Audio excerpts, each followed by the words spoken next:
All rise, veuillez vous lever. The International Criminal Court is now in session. L'audience à la Cour pénale internationale est ouverte. Please be seated. Veuillez vous asseoir.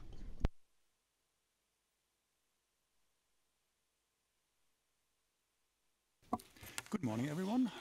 Le président, bonjour à tous. Madame la greffière, veuillez annoncer l'affaire, s'il vous plaît. La greffière. Bonjour, Monsieur le Président, Mesdames et Messieurs de la Cour. Situation République centrafricaine 2 dans l'affaire le procureur contre Alfred Ramboye Katom et Patrice Edouard Ngaïsona. Référence à l'affaire ICC 01 14 01 18 et pour le dossier, nous sommes en audience publique. Présentation des parties, s'il vous plaît, Monsieur Van der Puy pour le procureur. Bonjour, Monsieur le Président. Bonjour à la Chambre. Le procureur représenté par Oliver Stuyven, Sylvie Workcham, moi-même, Monsieur Van der Puy, Madame Vassida. Bonjour les victimes. Aujourd'hui, Madame Rabassadatana, Monsieur Setsen, Monsieur Mpoko, Camera Royal et Gilles Kim, Alexis Larivière, Evelyne Ombeni et moi-même, Paulina Massida. Le procureur, Maître Seproun. Bonjour, Monsieur le Président. L'équipe représentant les anciens enfants soldats est la même qu'hier. Merci. La défense de Monsieur Yekatom. Madame Dimitri, merci Monsieur le Président. Bonjour le Président, bonjour à tous. Monsieur Yekatom est présent, représenté par Sarah Bafadel, Anta Guissé, Sabrine Bessat, Florent Pages-Grani, Guillaume Suzuki et moi-même Mylène Dimitri, le Président. Merci. Et enfin, équipe de défense de Monsieur Ngaïsona, Maître Knops. Maître Knops. Bonjour Monsieur le Président. Bonjour à la Chambre. Notre équipe aujourd'hui, c'est l'équipe entière. Madame Barbara Spatola, Despina Eleftherio, Laurent Fandalier, deuxième ligne, Tampo, Boyer, Chevlici et Sarah Petrocho et Monsieur Ngaïsona. Merci, Maître Knops. Vous savez que je vous donnerai la parole pour les propos de clôture pour la défense de Monsieur Ngaïsona. Good morning, Mr. President. Your Honors, good morning. Bonjour, Monsieur le Président. Pour l'équipe de Monsieur Ngaïsona, nous allons présenter aujourd'hui à la Cour nos soumissions orales. Et la première diapo que vous allez avoir devant vous présente le plan de notre présentation du jour.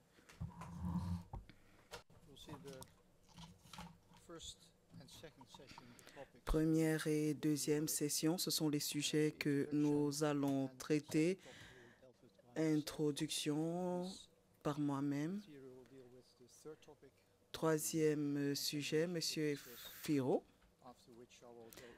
Et ensuite, je traiterai de la contribution supposée de Monsieur Ngaïsona. Ensuite,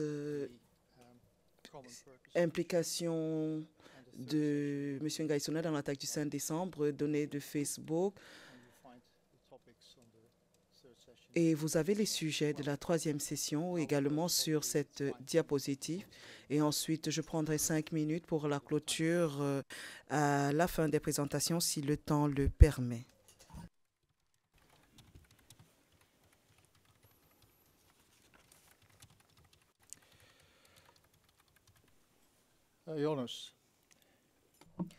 Mesdames et Messieurs de la Cour, nous sommes aujourd'hui le 12 décembre 2024, exactement 6 ans plus tôt. Monsieur Ngaïsona a été arrêté à Paris. C'était exactement le même jour, le 12 décembre 2018. Hier, Monsieur le Président marque également le 5e anniversaire de l'audience de confirmation des charges.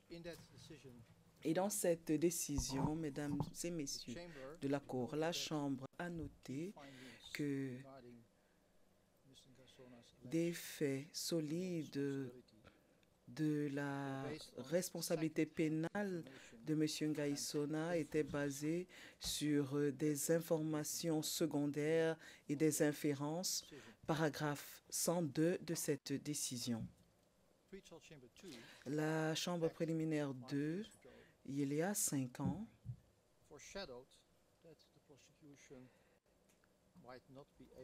a jugé que l'accusation ne pourrait peut-être pas assurer une condamnation sur la base de ce type de preuves.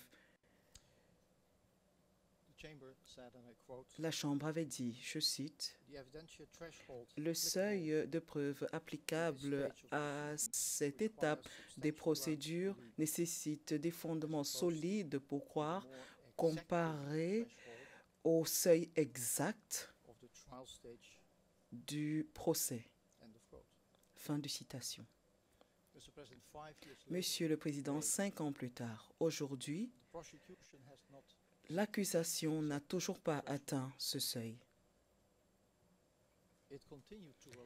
Elle continue de se baser sur les mêmes preuves, le même type de preuves, comme si ce procès n'avait jamais existé depuis 5 ans. L'accusation a dit lundi, Monsieur le Président, Mesdames et Messieurs de la Cour, que M. Ngaïsona avait le choix, qu'il avait le choix de se tenir à côté, ne pas intervenir.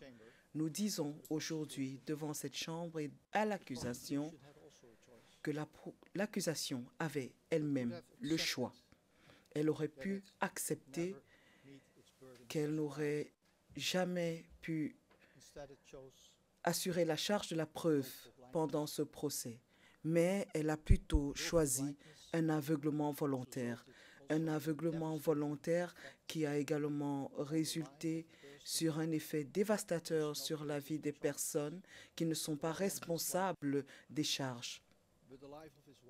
Sa vie, la vie de son épouse, ses 9 enfants et ses 9 petits-enfants,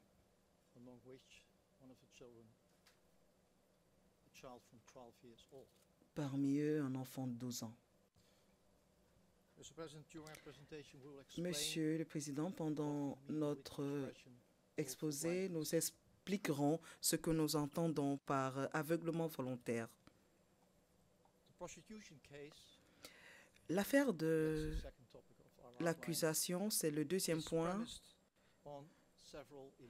est basée sur de nombreuses illusions et même des chimères qu'elle a créées tout au long du procès, fermant ses yeux à la réalité qui s'est révélée après la décision de confirmation des charges, des illusions et des chimères telles qu'un cercle interne, une politique organisationnelle, une politique criminelle et l'idée d'une personne seule recherchant le pouvoir, en particulier M. Ngaïsona. L'accusation savait bien qu'il fallait rendre cette chimère vivante devant cette cour. Et pour ce faire, il fallait manipuler la preuve après l'audience de confirmation des charges. Elle a choisi de fermer les yeux à la réalité des preuves. Et pour poursuivre cette chimère devant la Chambre, l'accusation systématiquement a manipulé la preuve pour qu'elle adhère à sa thèse. Dans notre présentation, nous montrerons à la Cour comment est-ce que l'accusation l'a fait, comment elle a tenté de mener en déroute la Chambre.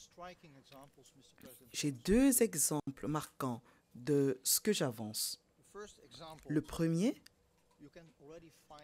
Vous trouverez dans notre écriture du 21 juillet 2023, au paragraphe 8, c'était notre réponse à la 7e motion devant la Chambre de l'accusation. Et ce qui s'est passé, Monsieur le Président, à cette étape de la procédure, c'est que l'accusation, par inadvertance, a partagé 2 documents internes avec des commentaires de la défense qui ont à terme été retirés de l'écriture. Je vais vous montrer, ce n'est pas destiné au public, juste pour la Chambre, pour les parties et les participants. Je vous montrerai une première capture d'écran sur cette diapositive, la diapositive 4. Vous voyez un message Facebook entre Levi Yakete et Danboy Fanny avec le commentaire de l'accusation. Je cite, « Ceci pourrait contredire les réunions au Cameroun avant juillet 2013. Alors, ne pas l'inclure dans notre motion. » C'est le commentaire du procureur qui se présente comme une organisation recherchant la vérité. Deuxième élément, un message Facebook entre M. Levi Yakete, une fois de plus, et Kokota Dobinstan, avec un commentaire personnel de l'accusation, une fois de plus, qui dit « Dans cette conversation, toutefois, Yakete nie avoir distribué des armes à Kokora. Devrait-on l'inclure? » Point d'interrogation. Non, apparemment, ça ne valait pas la peine d'intégrer ce commentaire parce qu'il contredisait leur thèse. Monsieur le Président, une telle approche va à l'encontre des obligations légales et éthiques d'un procureur en quête de vérité. C'est juste un exemple parmi tant d'autres que vous pourrez trouver dans notre réponse à la 7e motion devant la Chambre. Mesdames et Messieurs de la Cour, le deuxième exemple, c'était devant vos propres yeux lundi dernier. Vous avez entendu le procureur dire lundi que M. Ngaïsona était en liaison avec Kokora. C'était leur théorie depuis le départ. L'accusation a choisi une seule phrase d'un discours de M. Ngaïsona du 6 janvier 2013 où il disait qu'il avait consulté Kokora. Toutefois, l'accusation a omis de mentionner que M. Ngaïsona, dans ce même discours du 6 janvier 2013, a appelé tous les membres de la société civile, et pas seulement Kokora. Vous le verrez sur la diapositive en haut à gauche. Et à droite, vous avez le contexte du discours de M. Ngaïsona le 6 janvier 2013.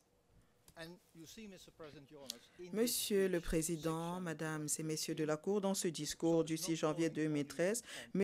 Kokora appelle non seulement tous les membres de la société civile, y compris la société civile, mais demande également, appelle à un rejet de la guerre civile, la paix en Centrafrique, et dans la transcription, il dit en français: Nous refusons avec fermeté la division. Nous voulons que notre patrie, la République de Centrafrique, reste une et indivisible.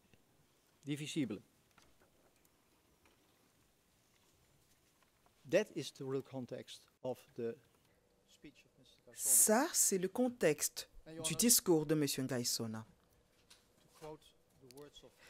Et pour reprendre les propos du conseil de l'accusation lundi, voilà, c'est devant vous. Et pour reprendre ces mots, vous l'avez là, en noir sur blanc.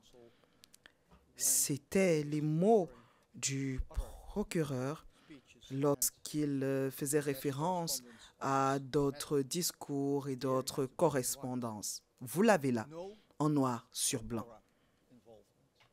Pas de lien avec Kokora. No hate speech. Aucun discours de haine. Monsieur le Président, Madame, Messieurs de la Cour, cet aveuglement volontaire est visible. Leur volonté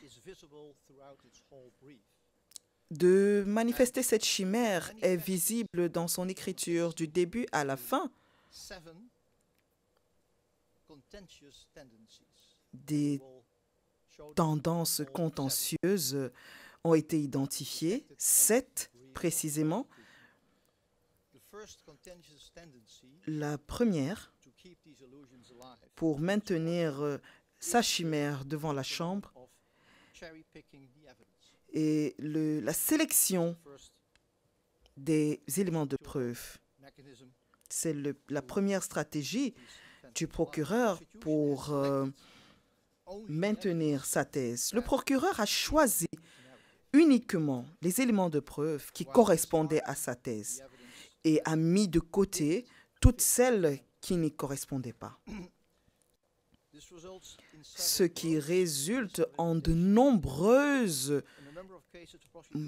mauvaises interprétations. Plusieurs fois, le procureur a signé la déclaration préalablement enregistrée de plusieurs témoins sans faire référence à leur témoignage en présentiel. Et ça vaut pour les témoins de la défense comme de l'accusation.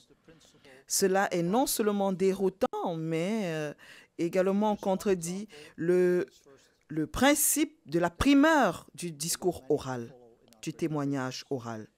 Il y a plusieurs exemples que nous allons vous citer. Dans le paragraphe 112, pied de page 214 du mémoire du procureur, le procureur déclare que M. Ngaya a dit qu'il avait réalisé que M. Ngaïsona avait des liens avec les militaires. Ici, le procureur se base uniquement sur la déclaration préalablement enregistrée de M. Ngaya, mais ignore complètement, Monsieur le Président, que devant cette chambre, le témoin était clair. Il n'avait jamais eu l'impression que M. Ngaïsona avait quelque implication dans des activités militaires. Deuxième tendance contentieuse,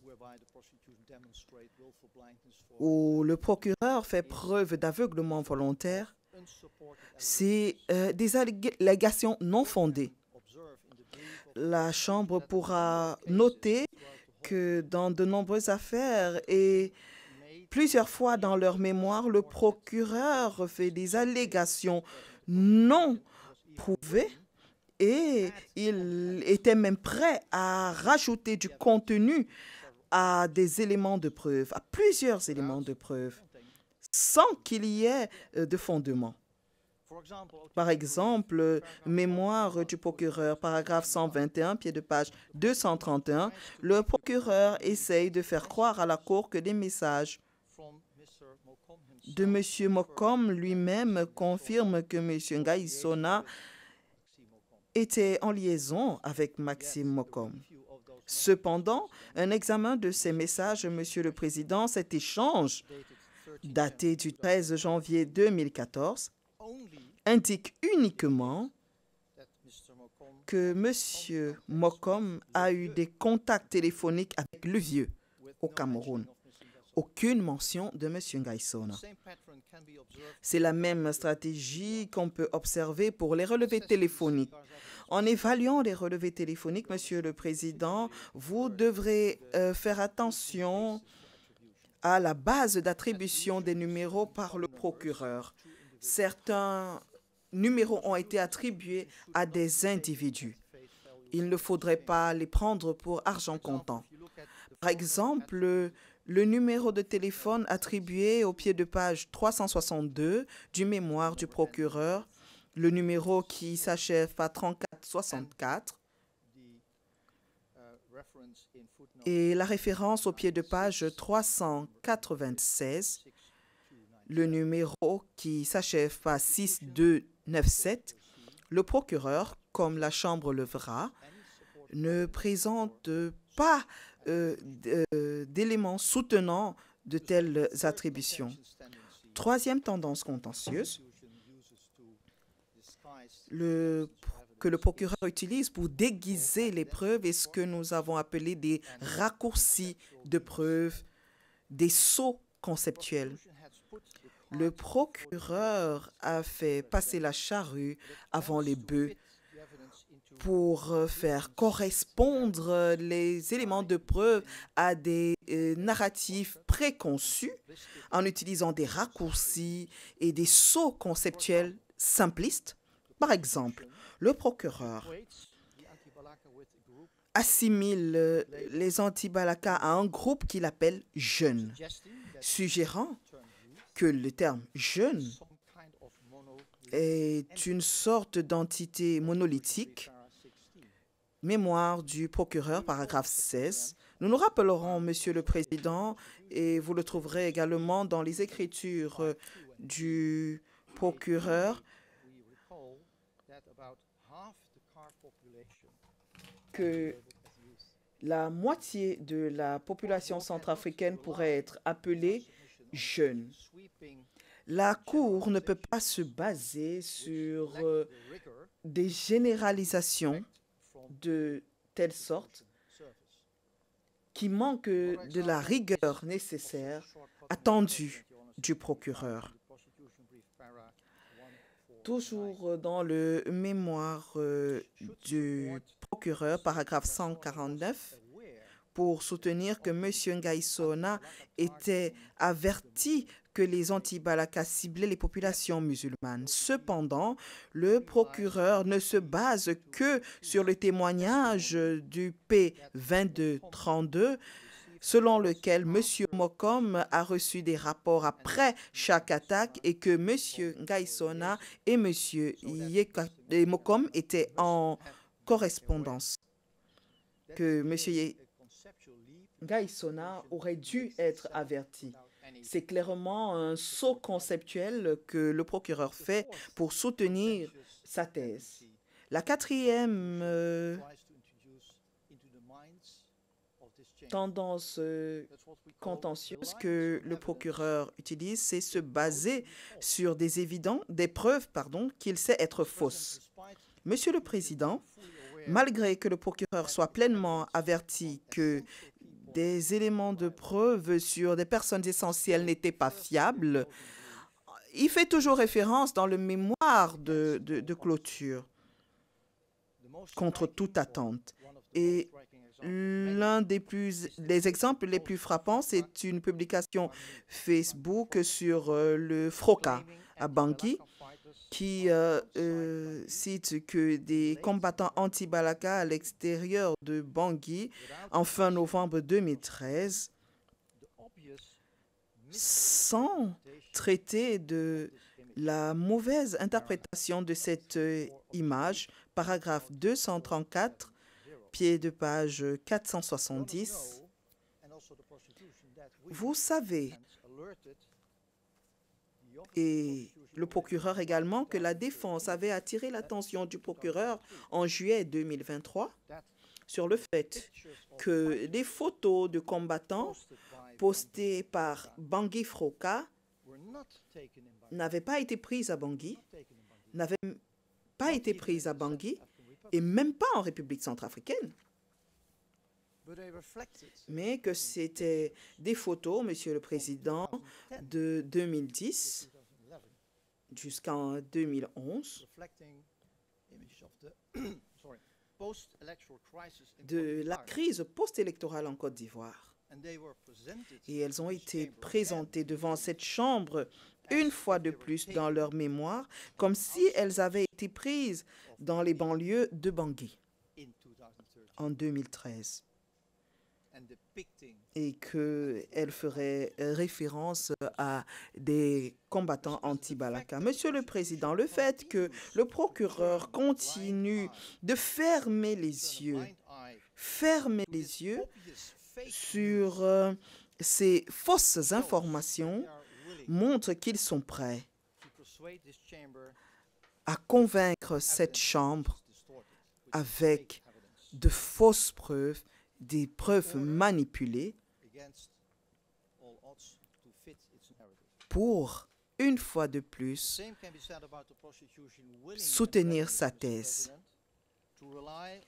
Le procureur est prêt à se fier à des témoins qui ont donné devant la Chambre de faux témoignages, comme le P0801, P0306, P0487, pour n'en citer que quelques-uns.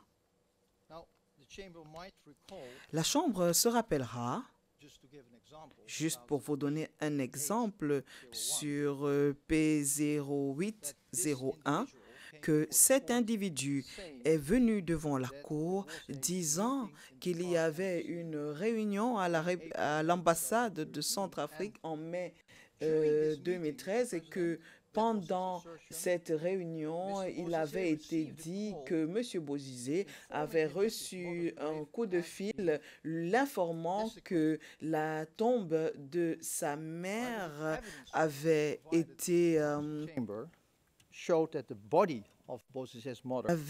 saccagée. Toutefois, la preuve montre que le corps de la maman de Bozizé avait été exhumé en août 2013, des mois après que Bozizé et l'ambassadeur aient quitté le Cameroun. C'est juste un exemple parmi tant d'autres.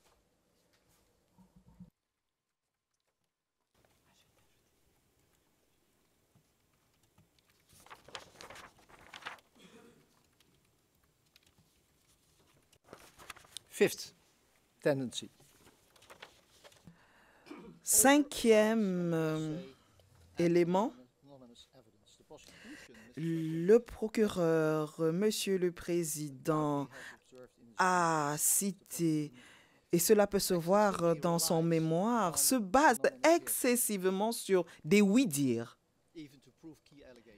et même pour prouver des faits essentiels. Par exemple, le mémoire du procureur, paragraphe 48 à 55, se base sur le témoignage de Mafout comme une source pour faire croire à la Chambre que Bozizé était impliqué dans des plans d'insurrection depuis le Cameroun. Nous le savons tous. Nous avons vu que Mafout n'est pas une source fiable pour quoi que ce soit qui s'est déroulé au Cameroun. Il n'y était pas. Et toutes les informations qu'il avait venaient de supposés rapports de renseignement sur lesquels il se basait. Des oui-dire anonymes. Mesdames, messieurs de la Cour, où sont ces rapports? Où sont les enregistrements du Cameroun que Mafout dit avoir vu, dit avoir entendu au Cameroun? 10 ans depuis le début de cette affaire, depuis le début de l'enquête, aucun de ces éléments ne s'est jamais matérialisé. Les mots utilisés par Mafout ne sont étayés par rien. Sixième tendance de l'accusation pour compenser son manque de preuves, le fait de s'appuyer de manière excessive sur des éléments de preuve non corroborés de témoins contestés, par exemple P2625 1847 0801. Et il est particulièrement révélateur que l'accusation utilise ces 3 témoins clés comme étant les seules sources. Quelquefois, pour les allégations clés proférées contre M. Ngaïsona. Et si l'on regarde leur déposition devant cette cour, il ne fait aucun doute que ces témoignages étaient absolument non fiables, problématiques, contentieux. Et d'ailleurs, à chaque fois, ils ont fait l'objet de débats féroces devant cette chambre. P0801, pour son rôle clé dans la subordination de témoins dans l'affaire Bemba et son manque de crédibilité. P2625, pour sa coopération fluctuante avec la Cour, son manque de crédibilité. Par exemple, sa déposition sur ce qu'on a appelé les archives secrètes qu'il n'a jamais produit et qui auraient été détruites. P1847. La Chambre a constaté des interférences qui ont donné lieu à 2 versions complètement différentes de sa déposition sans que l'on sache jamais laquelle de ces versions était correcte, sur laquelle on pouvait s'appuyer. Ces 3 témoins, dits témoins clés, à part leur caractère contentieux, ces 3 témoins ont fourni des allégations, ont apporté des allégations totalement non corroborées. Prenons-les chacun. P0801, des réunions à la villa de Ngaïsona en présence de Bozizé, paragraphe 54-93, une réunion en novembre à Yaoundé, sans aucun fondement. P1847, qui prétend que Bozizé communiquait avec Ngaïsona par le biais de l'aide de camp de Bozizé, Wapunaba, sans aucune corroboration, sans fondement. P2625, vous avez entendu toute une myriade d'allégations non corroborées que Bozizé aurait félicité, aurait récompensé Ngaïsona pour ses efforts de mobilisation avec une nomination ministérielle, paragraphe 39, que pendant ses réunions à Yaoundé avec Bozizé, chacun était en faveur de retrouver le pouvoir à quelque coup que ce soit. Ensuite, que Ngaïsona a participé à des réunions où les tactiques du FROCA de manipulation de la population musulmane avec une fausse islamisation. Ensuite, le fait que Ngaïsona informait son groupe sur ses interactions sur le terrain avec ces éléments, entre guillemets, le statut des munitions et des armes, etc. Tout cela, Monsieur le Président, ne s'appuie que sur la déposition d'un témoin unique, P2625.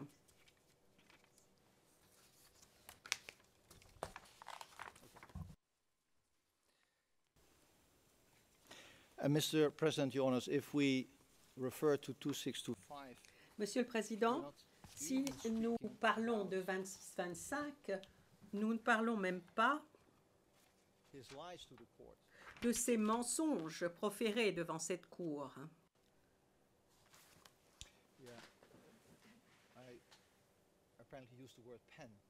J'ai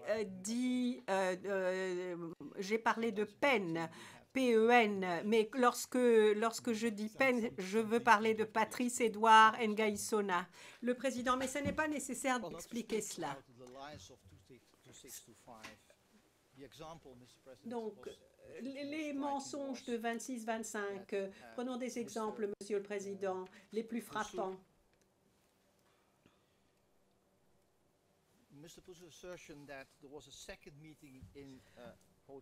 l'affirmation de M. Poussou selon laquelle il y aurait eu une deuxième réunion à l'hôtel avec M. Ngaïsona en présence de M. Kokaté, ce qui n'a jamais été confirmé par Kokaté tout d'abord, et deuxièmement, nous avons fourni des éléments de preuve à la Chambre que ceci était un véritable mensonge de la part de Poussou, parce que nous avons présenté un document de l'hôtel qui prouve que M. Poussou, n'avait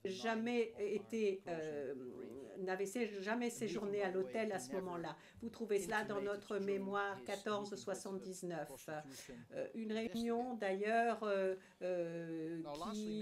où il n'a jamais parlé, dont il n'a jamais parlé, avec les enquêteurs de l'accusation. Enfin, Monsieur le Président, si vous prenez tous ces témoins, le caractère douteux de tous ces témoins, ces trois témoins clés pour l'accusation, si vous les combinez avec des déclarations non corroborées, des allégations sur la responsabilité alléguée de M. Ngaïsona, eh bien, il n'y a pas d'autre conclusion raisonnable pour cette Chambre, de notre point de vue, que de balayer ces éléments de preuve, ces allégations qui sont proférées par des gens qui n'ont à cœur que leur propre intérêt. La dernière tendance contentieuse de l'accusation à fermer les yeux devant le manque de preuves est l'utilisation très large d'éléments de preuve liés à Facebook. Et il n'y a aucune forme d'authentification, de vérification, et d'ailleurs cela est demandé par la jurisprudence des tribunaux fédéraux américains, et la Cour se rappellera que dans ma déclaration d'ouverture en 2021, j'avais déjà attiré l'attention sur cette jurisprudence particulière. Et il n'y a aucune vérification, aucune authentification de ces soi-disant messages Facebook. Aucun expert n'a jamais été appelé par l'accusation. Kefio, Gallo, Lamaka, Buragoro, Nambo, Bona utilisent l'accusation utilise à l'envi les messages Facebook de ces gens-là, alors qu'elle n'est jamais allée voir ces gens pour vérifier si ces messages Facebook étaient véritablement authentiques et sur quelle base est-ce qu'ils connaissaient ces messages. Et cette approche est encore plus défectueuse, puisque ces témoins qui n'ont pas témoigné devant la Chambre au sujet de leurs échanges Facebook ont tous confirmé sans exception qu'ils faisaient circuler des rumeurs et des fausses informations. Je pense par exemple à P0889, P2841, P2673, D30 46 79, D30 48 48. Bon, vous vous souviendrez peut-être un exemple P8 889 qui dit devant cette cour, Prince Lakouténé publier des informations incorrectes volontairement, notamment qu'il faisait partie de ce qu'il appelait une rébellion virtuelle, en disant que certaines villes avaient été attaquées et en s'attribuant la responsabilité de ces attaques. En outre, l'accusation a fait une mauvaise utilisation de Facebook comme un instrument artificiel de corroboration, alors que en réalité, les conversations Facebook ne corroborent pas du tout les éléments de preuve sur lesquels s'appuie l'accusation. Comme le juge Anderson l'a déclaré dans l'arrêt Blé-Goudet de 2019, paragraphe 47-49, la corroboration non seulement présuppose que les deux éléments de preuve confirment indépendamment le même fait, mais exige également que les éléments de preuve, chacun, est une valeur probante intrinsèque isolément. Ça, c'est la décision dans l'affaire Blé-Goudet. Et dans notre affaire, nous constatons que ce principe est violé par l'accusation. C'est évident ici. L'accusation utilise Facebook pour sa corroboration, mais elle utilise également Facebook pour corroborer des éléments de preuve émanant de la même source, Facebook. Donc, ce n'est pas de la corroboration, puisque c'est la même source. Le témoin serait crédible parce qu'il l'a dit sur Facebook. Par exemple, le lien établi entre P2841 et l'autre témoin 2421. Vous voyez, l'accusation fait valoir que la déposition de 2841 correspond aux informations fournies dans les échanges Facebook entre des individus qui sont proches de Bozizé. Ça, c'est leur argument. Mais si vous regardez de près tous ces messages, vous voyez que les deux individus qui parlent sur Facebook, en fait, il y a P2841 lui-même et l'un d'entre eux. Alors, il n'est pas surprenant que pendant sa déposition, ce témoin confirme qu'effectivement, il a eu des conversations et que c'est ce qu'il a appris. Cette approche donne une apparence de corroboration alors que ce n'est absolument pas le cas. Les éléments de preuve proviennent de la même source, c'est-à-dire Facebook. On ne peut pas considérer cela comme de la corroboration. On peut trouver beaucoup d'exemples de cette approche trompeuse dans le mémoire du bureau du procureur, par exemple paragraphe 158, 168, 179, 186. Ma dernière remarque en ce qui concerne la représentation fallacieuse effectuée. Vous vous souviendrez que la défense, dans sa déclaration du 18 février 2021, page 21, avait fait cette prédiction à la Chambre, à ces juges devant la Chambre. Monsieur le Président, je cite ce que j'avais dit. La Chambre peut conclure de ces remarques de la défense que lorsque vous entendrez la thèse défendue par l'accusation, il faudra que vous soyez attentif au fait que sa thèse soit bien fondée sur une sélection de témoins qui correspondent à un narratif qui est développé pour étayer une condamnation. Donc, voilà, ça c'était le 18 février 2021. C'est ce que la défense a dit. Aujourd'hui, 12 décembre 2024, 4 ans plus tard ou à peu près, nous pouvons conclure que nous avions effectivement raison dans notre prédiction. Tout cela s'est révélé exact. Monsieur le Président, la manifestation peut-être la plus frappante de cette motivation de l'accusation à obtenir une condamnation à tout prix, c'est la campagne incendiaire qui a été menée contre l'équipe de la défense ces 2 dernières années. Et je me sens obligé, pour mes collègues, de le mentionner. Ces 2 dernières années, l'accusation a tenté de montrer l'équipe de la défense comme étant coupable ou en tout cas complice de subordination de témoins. Cette accusation de comportement impropre de la part de la défense a été soulevée pendant le contre-interrogatoire de presque tous les témoins de la défense. Des témoins qui, quelquefois, ont dû subir des interrogatoires intimidants. Et tout cela s'est poursuivi dans les écritures de l'accusation. L'accusation, sans relâche, a essayé d'influencer la Chambre. Elle a même essayé d'obtenir un non-lieu après la clôture de la thèse de la défense et suggéré à la Chambre que toute déposition favorable à M.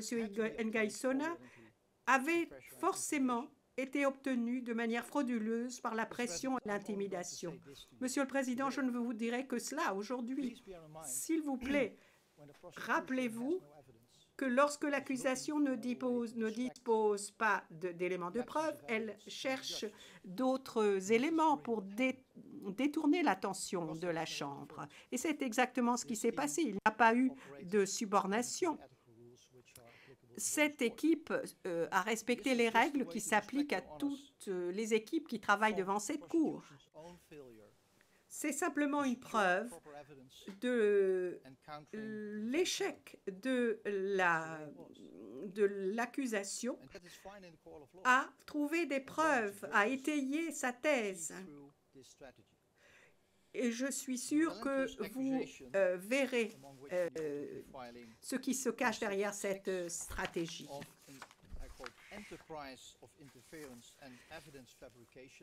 Il y a eu cette accusation téméraire d'une entreprise de subornation et de fabrication de preuves impliquant la défense. Cette accusation montre que l'accusation n'avait qu'une seule chose en tête, constamment, c'est d'obtenir une condamnation par tous les moyens nécessaires, même si cela se faisait aux dépens de la vérité. Je vais donner maintenant la parole à ma collègue, Maître Despoina Eleftheriou, qui va vous parler des témoins subornés et de l'ingérence avec les témoins. Le président, Maître Eleftheriou, et je remercie Maître Knops.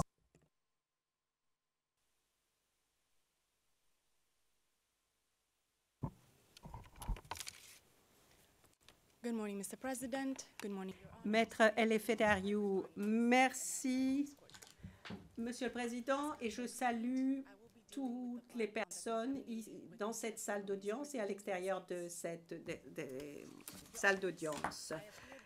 Je compare devant vous aujourd'hui pour exposer vraiment un complot calculé contre M. Ngaïsona, un complot qui a contraint plusieurs témoins de l'accusation à présenter des faux témoignages devant cette cour. Ces faux témoignages sont encore un autre aspect du caractère non fiable des éléments de preuve de l'accusation. Je vais présenter des diapositives qui ne peuvent être montrées qu'à l'intérieur de cette salle d'audience. Merci, Madame la greffière d'audience. Monsieur le Président, je ne vais pas utiliser les noms de ceux qui sont impliqués dans ce complot pour rester en audience publique. Il est essentiel, en effet, que la transparence prévale. Il est important que le public et surtout les citoyens de la RCA sachent comment la conspiration a infiltré ces procédures, et qu'il s'agit d'un effort piloté par le gouvernement plus large de cibler M. Ngaïsona. Ce que vous avez devant vous, Monsieur le Président, est tout un réseau d'individus, tous connectés, dont les efforts coordonnés ont tissé une toile de mensonges. La complexité des relations et des interactions de ce complot est tellement compliquée que nous avons dû créer un diagramme, un croquis pour l'illustrer. Sinon, il aurait été quasiment impossible de débrouiller cette toile. Cette toile montre la profondeur de la coordination et des efforts délibérés pour incriminer M. Ngaïsona par le biais de tout un réseau de corruption et de manipulation. Nous sommes ici depuis 4 ans à peu près. Nous avons entendu témoin après témoin, des témoins de la défense ou de l'accusation, témoigner que M. Ngaïsona représentait une menace politique sérieuse à ceux qui se trouvaient derrière ce complot, à cause de sa popularité véritable auprès des citoyens de ce pays. M. Ngaïsona a gagné ce respect, non pas parce qu'il s'est mal comporté, soi-disant, selon les accusations du bureau du procureur, mais en tant que pilier de sa communauté, connu pour sa générosité pour ceux qui étaient dans le besoin et son travail au sein de la Fédération de football. C'est cette réputation, cette connexion au peuple qui font de lui une cible. Et ses ennemis ont pu capitaliser sur son arrestation et son transfert à la cour parce que, et je cite ce qu'il disait, le transférer à la cour, eh bien, cela allait faire 100 ou 200 ans et que cela l'arrêterait. C'est la récompense. Est-ce que c'est la récompense pour ceux qui ont participé à tout cela? Eh bien, quelle a été leur récompense? Des postes dans le gouvernement, de l'argent. Une campagne de dénigrement qui a été menée. Les témoins de la défense ont déposé que, et d'ailleurs, par exemple, P2040,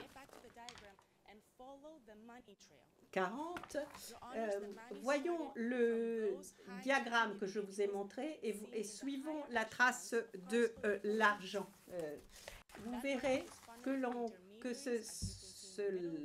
cela commence par des individus très haut placés, vous voyez, dans les plus hauts échelons de l'élite politique de la RCA, dont l'argent est ensuite canalisé par des intermédiaires, vous voyez tout cela, des juges de la République centrafricaine, des procureurs qui étaient présents lors des réunions et qui donnaient des instructions actives pour créer ce faux narratif. La plupart des réunions se trouvaient dans des lieux que je ne peux pas révéler en audience publique, que vous verrez au paragraphe 44 de notre mémoire. Des individus qui prétendent de manière fallacieuse que M. Ngaï Sona a conduit et financé les anti-Balaka. Et bien sûr, comment allait-il faire autrement pour permettre qu'il reste ici 500 ou 200 ans, comme il disait tout à l'heure? Nous devons donc créer ces témoignages fabriqués au sujet de l'argent, etc. Ce complot s'est étendu bien au-delà des témoins. Il a créé un environnement de crainte et de coercition pour tous les témoins. Tous les témoins étaient potentiellement menacés. Ils risquaient de perdre leur gagne-pain. Ils étaient ciblés par des groupes affiliés au gouvernement, les mêmes groupes sur lesquels le greffe a fait des rapports réguliers. Malgré tous ces défis, deux témoins de la défense courageux sont venus devant cette chambre et ont déposé au sujet de ces événements en exposant les efforts coordonnés pour incriminer de manière fallacieuse M. Ngaï Sona. Et qu'a fait l'accusation? Absolument rien. Ces éléments de preuve n'ont jamais été contestés alors que les témoins sont venus déposer ici à la barre. Cela faisait partie de cette requête en non-lieu. Je n'ai pas fait partie je n'ai pas participé à la rédaction de cette déclaration de clôture que l'accusation a présentée il y a 2 jours, mais nous avons pu tout entendre et vous pouvez revoir tout cela dans la version corrigée anglaise du transcript 303, page 64, lignes 8 à 16. Est-ce que cela est surprenant? Eh bien, pas du tout. En particulier avec les ressources dont dispose l'accusation. Elle a pu ouvrir la boîte de Pandore sans risque. P1847, qui est cité 101 fois. P179, 28 fois. Un autre témoin, 72 fois. Cocaté, 38 fois. Alors, au lieu d'examiner tout cela, eh bien, l'accusation a juste balayé tout cela sous le tapis et a décidé que ça en était terminé. Tout ça parce que ces témoins dont la déposition alléguée pourrait remettre en cause les charges portées contre M. Ngaï Sona. Ce qui m'amène à mon point suivant, en ce qui concerne la théorie de la conspiration créée par la défense pour remettre en cause les témoins à charge de l'accusation. Je vous renvoie à nos écritures. M. Ngaï Sona, c'est une réalité. Bon, on a parlé de Ian Fleming, qui a dit « Une fois, c'était hasard, 2 fois, c'est une coïncidence. 3 fois, c'est une action ennemie. Eh bien, prenons un exemple. Tous ces hauts représentants qui tirent les fils d'une opération, qui fonctionnent tous au sein du cercle restreint du président Touadéra. Certains ont des liens familiaux avec lui. Tous ces gens qui sont impliqués dans ce complot sont liés d'une manière ou d'une autre l'un à l'autre. De personnel, des liens familiaux. Autre exemple, les 2 personnes que vous voyez en bas de notre croquis bénéficiaient directement du renvoi de M. Ngaïsona de la Fédération de football. C'est un motif suffisamment important pour quiconque. N'oublions pas non plus 2673, qui a été promu 2 mois après son témoignage contre M.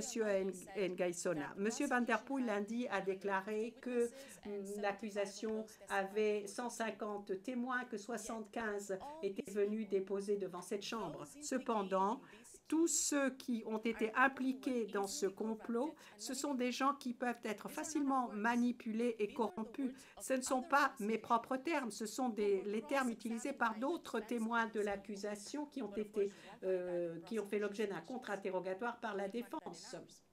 Bien entendu, vous pouvez retrouver tout cela vous ne vous retrouverez pas tout cela, dans les écritures de l'accusation. Dans les nôtres, oui. Ce sont des personnes qui ont menti pour de l'argent et qui l'ont admis ici à la barre. Monsieur le Président, ce que ce complot a réalisé, c'est de ternir les récits de ces témoins.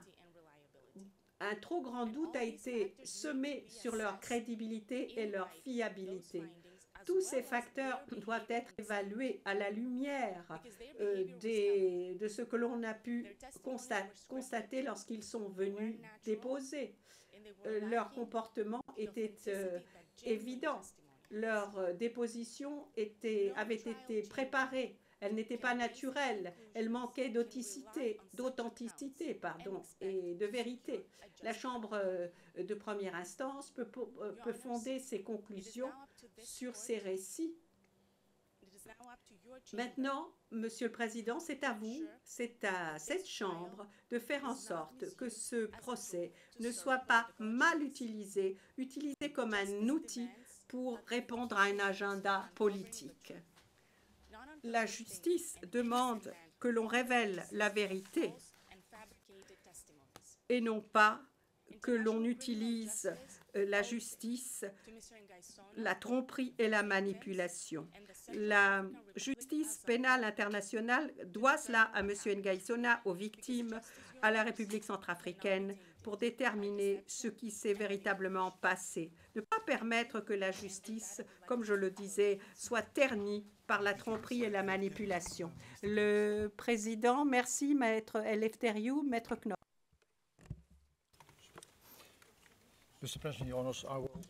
Monsieur le Président, Madame, Messieurs de la Cour, je vais maintenant passer au 3e sujet.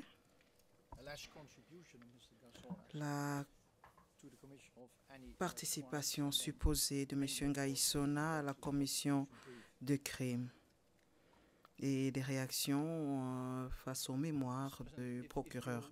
Monsieur le Président,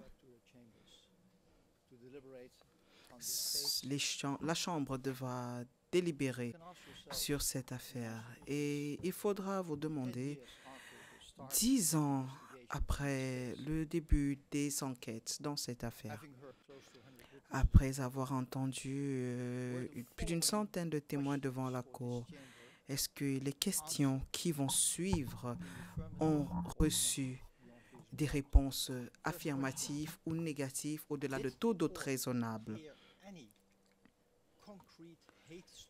Est-ce que la Cour a entendu tout discours concret de haine provenant de M. Ngaïsona? Est-ce que la Cour a entendu un quelconque témoin dire qu'il avait reçu des ordres de M. Ngaïsona pour attaquer des Séléka ou des civils? 3. Est-ce que la Cour a entendu un quelconque témoin qui aurait vu M. Ngaïsona sur le terrain, physiquement, qui mobilisait des éléments supposés de quelque organisation que ce soit? 4. Est-ce que la Cour a vu présenter des preuves que M. Ngaïsona était en contact ou en correspondance avec François Bozizé une fois qu'il a quitté Bozizé au Cameroun en mai 2013? La Cour a-t-elle vu dans ce sens des relevés téléphoniques faisant mention d'un coup de fil entre François Bozizé et M. Ngaïsona avant que Bozizé ne quitte le Cameroun ou après mai 2013? 6. La Cour a-t-elle vu des données criminalistiques, des documents, papiers, sous-tendant le soutien financier supposé de M. Ngaïsona aux anti-Balaka depuis le Cameroun?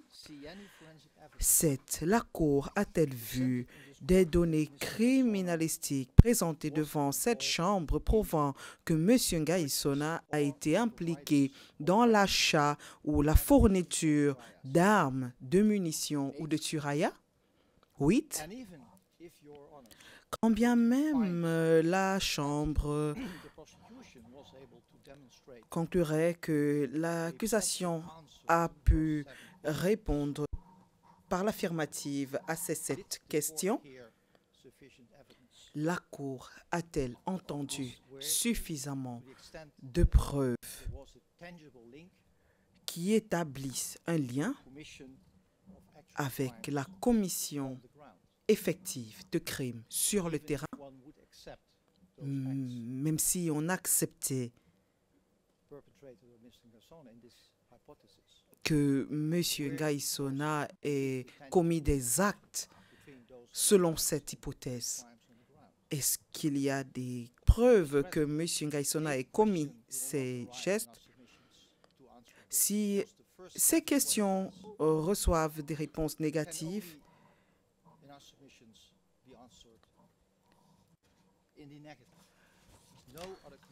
il sera évident que après ce procès,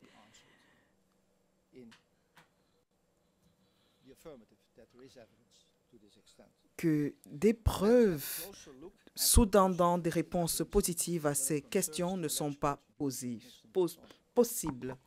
Nous allons examiner de plus près les preuves de l'accusation pour la supposée contribution de M. Ngaïsona. Le procureur est pleinement conscient, Monsieur le Président, que la supposée existence d'une politique organisationnelle qui devait mobiliser les jeunes et les organisations contre la population musulmane aurait nécessité, selon la théorie du procureur, qu'il reformule les discours de M. Ngaïsona pour en faire des discours de haine. Cette politique organisationnelle est une fiction. Pour ce faire, Monsieur le Président, le procureur a dû moduler les allocutions publiques de M. Ngaïsona pour qu'elles rentrent dans le cadre de sa thèse. Cependant, la Chambre, vous, les juges, êtes intelligents et vous pourrez juger de vous-même. Avez-vous entendu M. Ngaïsona émettre un quelconque de ces mots? Vous avez vu certains de ces discours projetés devant vous. Ils parlent d'eux-mêmes. Ils ne projettent aucun plan ou stratégie à l'encontre des populations musulmanes. Le procureur, pour défendre sa thèse, a dû ignorer les constants appels à la paix et au dialogue que M. Ngaïsona a régulièrement fait dans ses discours. Et il a même catégoriquement rejeté la violence et a appelé plusieurs fois les anti-Balaka à baisser les armes. Le discours de juin 2014 appelle au respect du jour saint des musulmans, le Ramadan, que ce jour soit respecté pour ses frères musulmans. Dans une tentative désespérée, Monsieur le Président, de combler les vides de sa théorie, le procureur ne pouvait que se baser sur les discours faits par d'autres personnes comme Zama, Yambete et les attribuer ou essayer de les attribuer à Monsieur Ngaïsona, paragraphe 30-31 du mémoire du procureur. La thèse du procureur aurait déjà pu chuter à ce niveau. Maintenant, ils ont parlé de la mobilisation Kokora. Ils ont dû attacher M. Ngaïsona à Kokora pour soutenir cette théorie, mais ils n'ont pas anticipé, le procureur n'a pas anticipé que sa thèse s'effondrerait en ce qui concerne Kokora et Coac. Nous avons vu, nous avons entendu pendant ces 4 années de procès, le procureur, pendant la durée du procès, n'a pas pu présenter devant la Chambre une seule preuve qui corroborait la participation de M. Ngaïsona à ce mouvement. Monsieur le Président, ils se sont basés sur des oui-dire, des renseignements, des rapports de renseignements illusoires. Et dans son mémoire de clôture, le procureur a dû se baser sur le témoin P0287 pour faire croire à vous, les juges, que Ngaïsona avait utilisé Kokora pour radicaliser la jeunesse. Cette représentation de la preuve, Monsieur le Président, est très sélective. Premièrement, dans sa déclaration préalablement enregistrée, ce témoin a dit que M. Ngaïsona pouvait avoir joué un rôle clé dans la mobilisation des anti-Balaka. Plus tard, et deuxièmement, pendant le contre-interrogatoire de la défense de cet individu, le P0287, il s'est avéré que cette conclusion avait été faite sur la base de suppositions non fondées. Passons sur Kokora. Cameroun. Le procureur en avait également besoin pour soutenir sa thèse. Mais cette fois encore, il n'a pas anticipé que la théorie basée sur le Cameroun pourrait s'effondrer lors du contre-interrogatoire de la défense. Cette supposée politique criminelle visant à ramener Bozizé au pouvoir. Il n'y a aucune preuve concrète de l'existence de ce cercle interne et de ces réunions au Cameroun. Nous vous donnons 8 exemples pour illustrer comment et pourquoi la thèse du procureur s'effondrait complètement pendant ce procès sur le point Cameroun.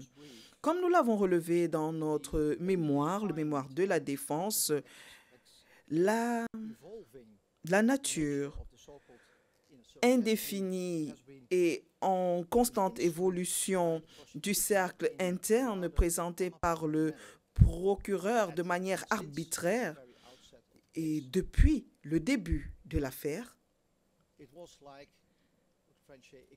était, comme on dirait en français, un caméléon. Comment cela? Vous avez vu, Monsieur le Président, de nouveaux membres qui rentraient à leur convenance dans ce supposé cercle interne pour soutenir la thèse du procureur. Par exemple, Webio, Bouragoro, Gallo, Ngaba, mémoires du procureur, paragraphe 224-225, sont devenus, à un certain moment du procès, membres de ce cercle. Ils n'avaient jamais été mentionnés jusqu'à la dernière heure. C'était une tentative désespérée de faire venir au jour une politique criminelle. Et le procureur semble adopter cette stratégie selon laquelle si des personnes ont des conversations sur Facebook selon lesquelles qui indiquent une certaine connaissance de certaines attaques ou alors une assimilation des musulmans au Séléka, il ferait partie d'un cercle interne.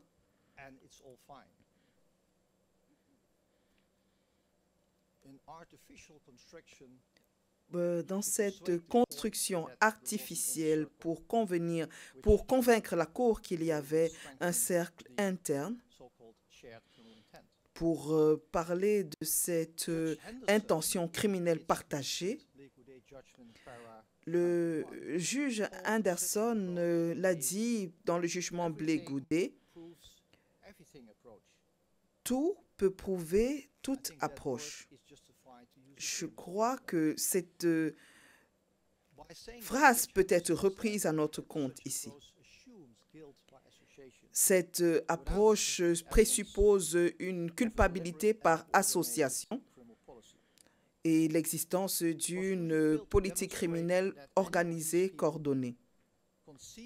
Toutes ces personnes auraient conçu, développé et mis en œuvre une politique criminelle à l'encontre des musulmans aux côtés de M. Bozizé. Webio, comme vous l'avez vu, était l'un des témoins les mieux placés en ce qui concerne le Cameroun. Dans ce procès, il n'y avait pas de meilleur témoin que Webio. C'était lui qui était le plus proche de Bozizé. Le procureur n'a pas présenté un témoin aussi proche que Webio. Et Webio a témoigné devant cette cour de manière très convaincante et a réfuté toute implication de quelque forme que ce soit et même d'existence de ce mouvement. Nous pensons que le procureur ne devrait pas adopter cette stratégie de tout prouve tout.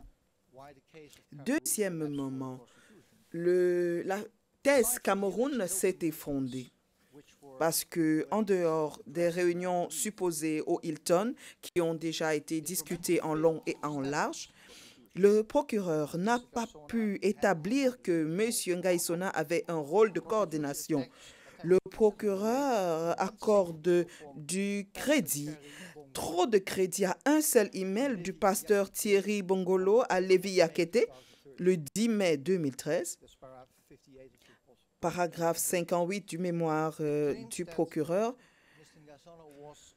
disant que M. Ngaïsona assurait la coordination depuis le début. Cependant, Monsieur le Président, la Cour ne trouvera aucune preuve que ce monsieur Bongolo, qui était-il et quelle connexion aurait-il pu avoir avec monsieur Bozizé et le supposé cercle interne? Il n'y a simplement aucune preuve qu'aucune réunion au Cameroun impliquant monsieur Ngaïsona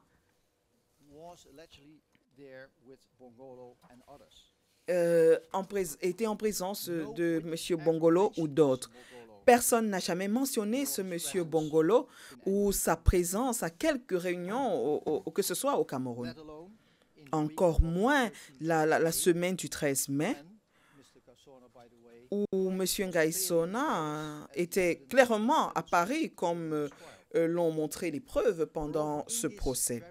De plus, dans ce même email, Bongolo fait référence à des questions spirituelles et une manifestation à venir, une marche, en parlant d'une stratégie diplomatique ou de paix.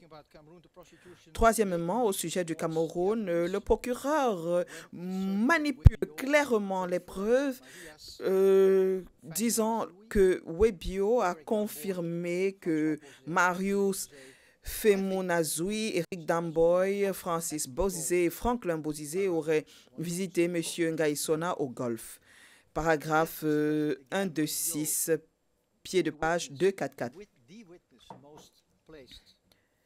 Monsieur Webio, le témoin le plus proche de Bozizé, a témoigné que ces individus ont certes visité le golf, mais c'était de manière individuelle. Et ils étaient clairement venus voir le président et pas M. Ngaïsona. Webio a également relevé pendant son témoignage que ces personnes étaient soit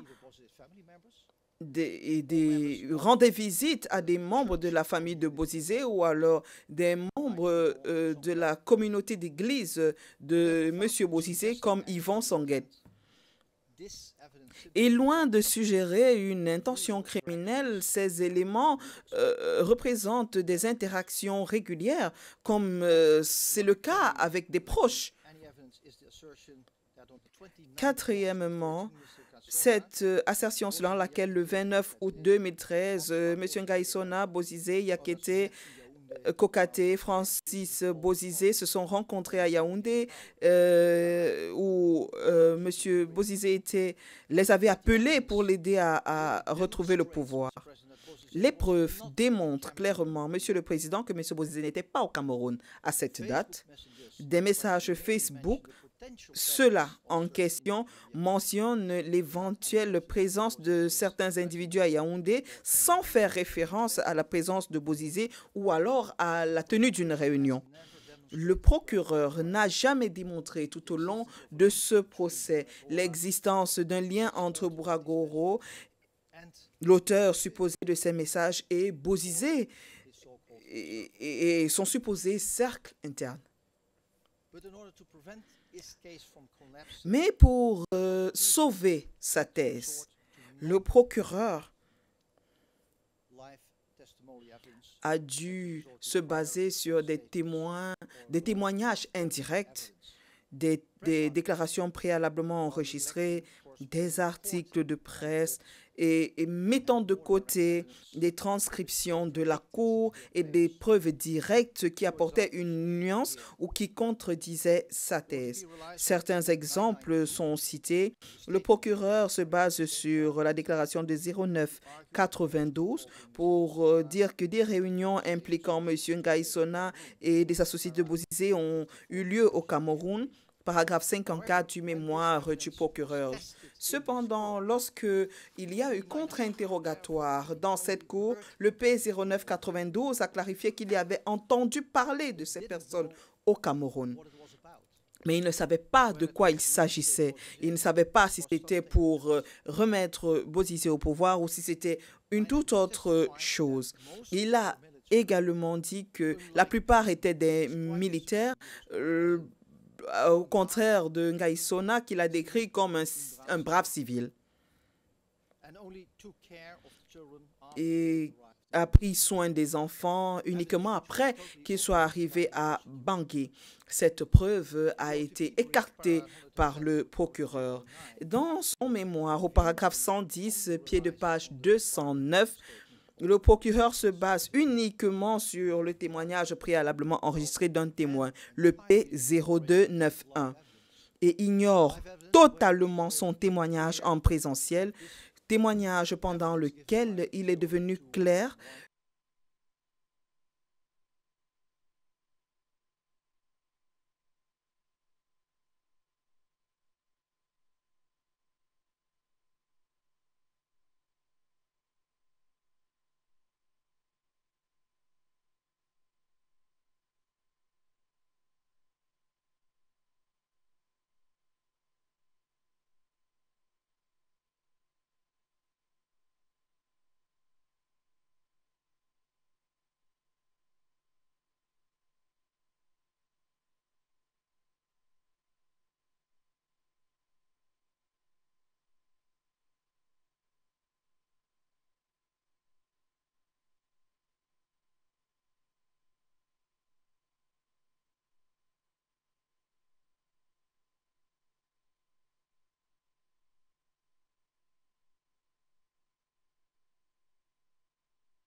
du mémoire du procureur qu'il fait extensivement référence à certains faits pour créer cette impression. Mais lorsqu'on passe en revue les éléments les uns après les autres, on se rend compte que des individus de ces groupes respectifs, les KNK, FACA et Antibalaka, n'ont jamais ensemble rencontré M. Ngaïsona.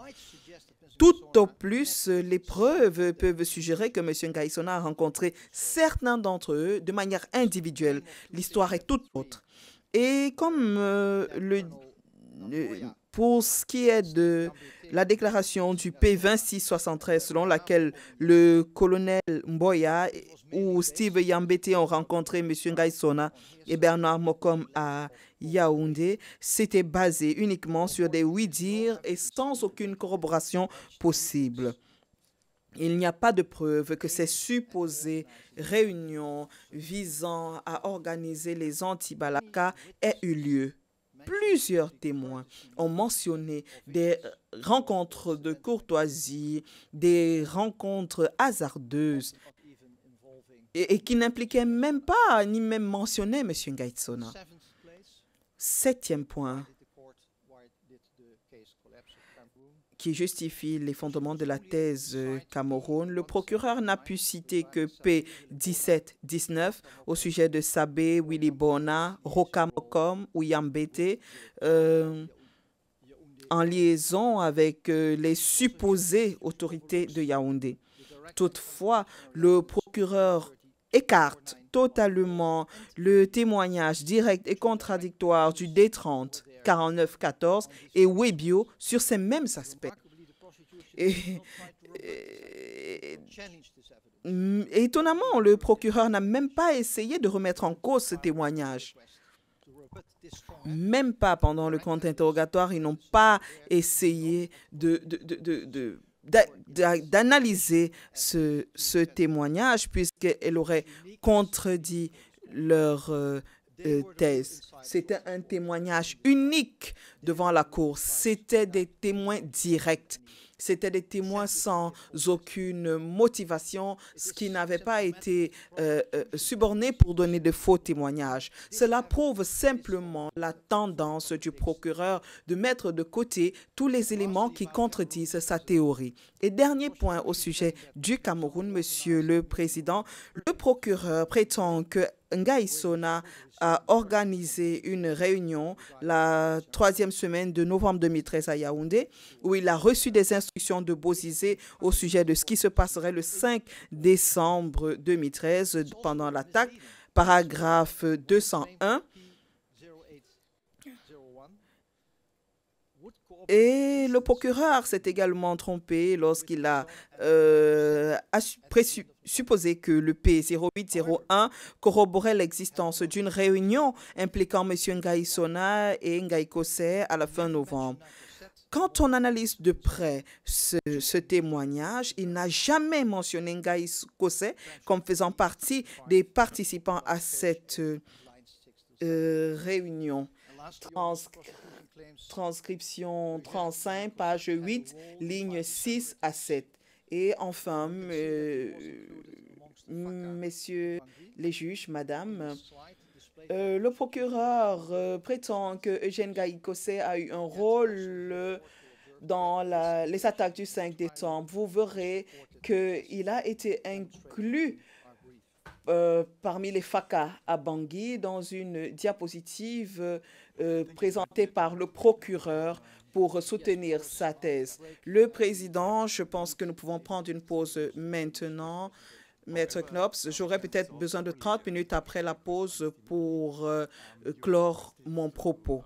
Le président, il y a eu une requête de Maître Dimitri. Vous avez sollicité une correction de la transcription. Ce serait une correction du contenu. Nous ne pouvons pas le faire, mais un peu plus tard, ou plutôt maintenant, vous pouvez nous dire ce que vous souhaitez corriger. C'est juste une phrase. Maître Dimitri, merci, Monsieur le Président. Je ne voulais pas interrompre l'audience. Lorsque j'ai mentionné que P2475 pouvait être trouvé à la page 114, lignes 4 et 6, transcription en temps réel en anglais. Je l'ai dit 2 fois. Je voulais parler du P2476. Merci. Le juge président, merci. Nous pouvons prendre la pause maintenant.